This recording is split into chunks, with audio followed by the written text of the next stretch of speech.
These letters just seem to be getting more and more threatening as time goes on. Let's begin.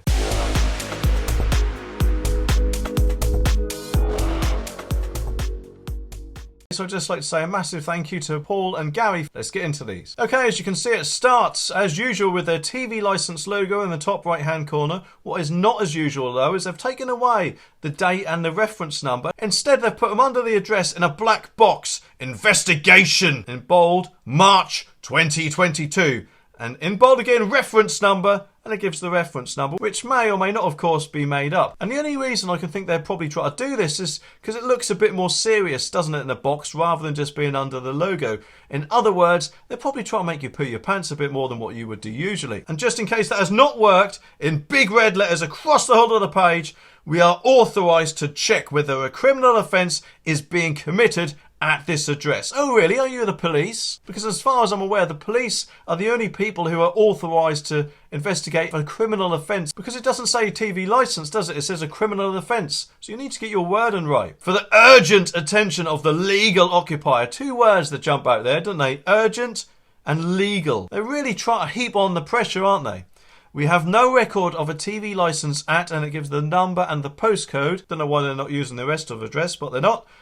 As the Edinburgh enforcement team, we have a legal duty to investigate whether a licence is needed at this address or not. Well, if that is the case, then why do you keep asking us to contact you if you're just going to come around anyway? It just doesn't make sense to me.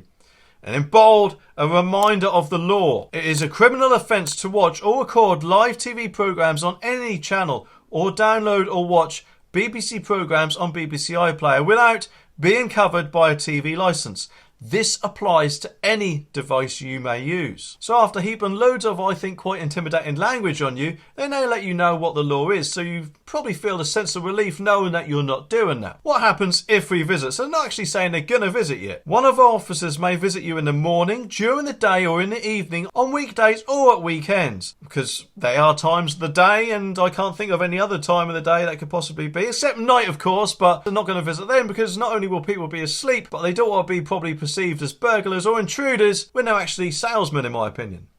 If they find evidence that anyone at this address has been watching TV illegally, you may be interviewed under caution, which is very police sounding, isn't it? In accordance with criminal law. Not just the law, but criminal law. Carries extra weight, doesn't it?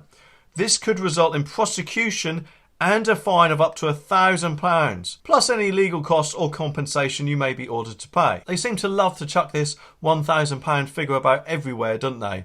Most of the time, from what I've heard, it's actually around £170 that they fine you, which of course is just a little bit more than the current TV licence. And in bold, what you should do now. I will do what I want, thank you very much. You don't tell me what I should and shouldn't be doing. Buy a licence online at this web address or this phone number. Move a licence from a current address at this address, or tell us you don't need a licence. So of course they could have said that to begin with, couldn't they? But no. They probably want to panic you into buying something you might not actually need. You'll find more information over Leaf, because I'm guessing they're probably not done with any intimidation yet. Yours faithfully, Gordon Smith. He's a new name, haven't heard of him before. He's the enforcement manager from Edinburgh. And look, bam! Enforcement officer with a printed on signature. Ooh, scary! These letters just seem to be disgraceful in my opinion, and actually really, really desperate. But this next one seems to want to make them feel they've got as much authority as the government, because they've given you a code which looks like a tax code. Now I've actually done a whole video on this.